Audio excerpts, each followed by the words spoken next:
Welcome back. Well, still talking about the security aspect of this. Number one is we still had 10,000 civil defense who were deployed for these elections. They had sniffer dogs. Their deputy commandant has also relocated to the area, and they could not have proceeded even with that. No, when security is concerned, we are always very careful. In the country or in the security engagement for elections, the police is the lead agency. It is their responsibility.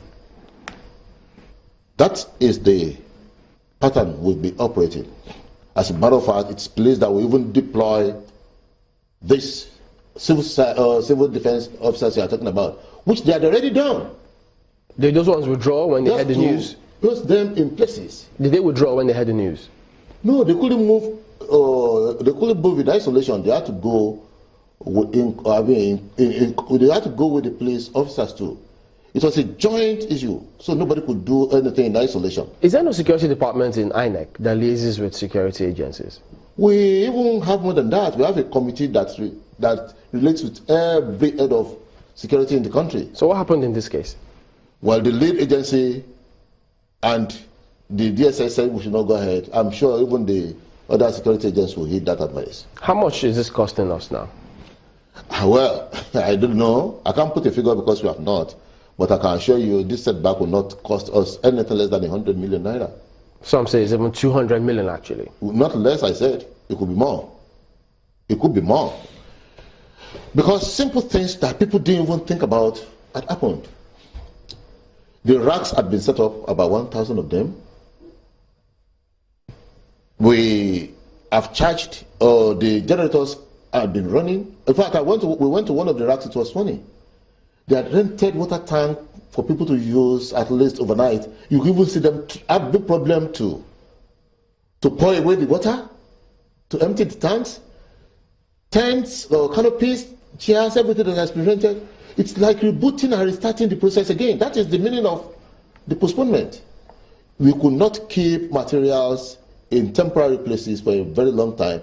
You have to restart again. Don't forget, you have to transport them, repurchase some things like petrol, water, rentals, so many things. And you're talking about a very large area, about 1,000 different places. But you know, if these elections eventually become inconclusive, there'll be those who will say, we knew this was going to happen. INEC must have had a word about this postponement. Honestly, I think we should say it openly today. When something happens, when something goes wrong on an election, we give it a fancy name, inconclusive. Isn't it INEC that says so? It's INEC that gives the name. We don't really look at it contextually. In all of the inconclusive elections that we have conducted, the process had not been compromised one way. It's always the environment of violence, and the environment is always met in violence. There's nothing we can do about the environment. I think it is the environment we should be addressing more than the operation. The two components, the component that really makes it inconclusive, which let us now dissect and then say this is the component, and that's what we should be addressing. A lot of violence is finding its way back into the electoral process. Okay. Well, it does appear as though coronation has been postponed to October. That's the kind of words we're getting. But would that help INEC in conducting these elections? Well, to some extent it might.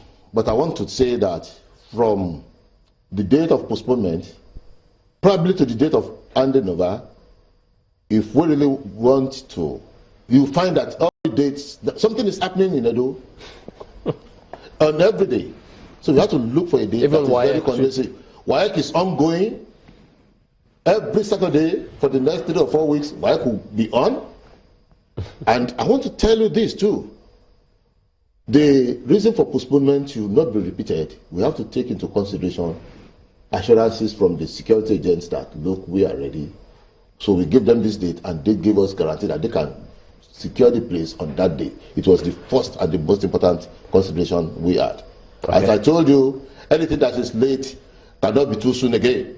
All right, Mr. Solomon Soyebi is INEC National Commissioner in charge of voter education and publicity. Thank you for coming on this morning. Thank you very much.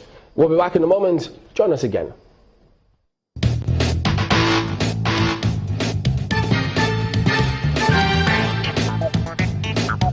We are taking the interest of the nation at heart, and that's why we called for the postponement of election at that time, so that we can address security issues adequately.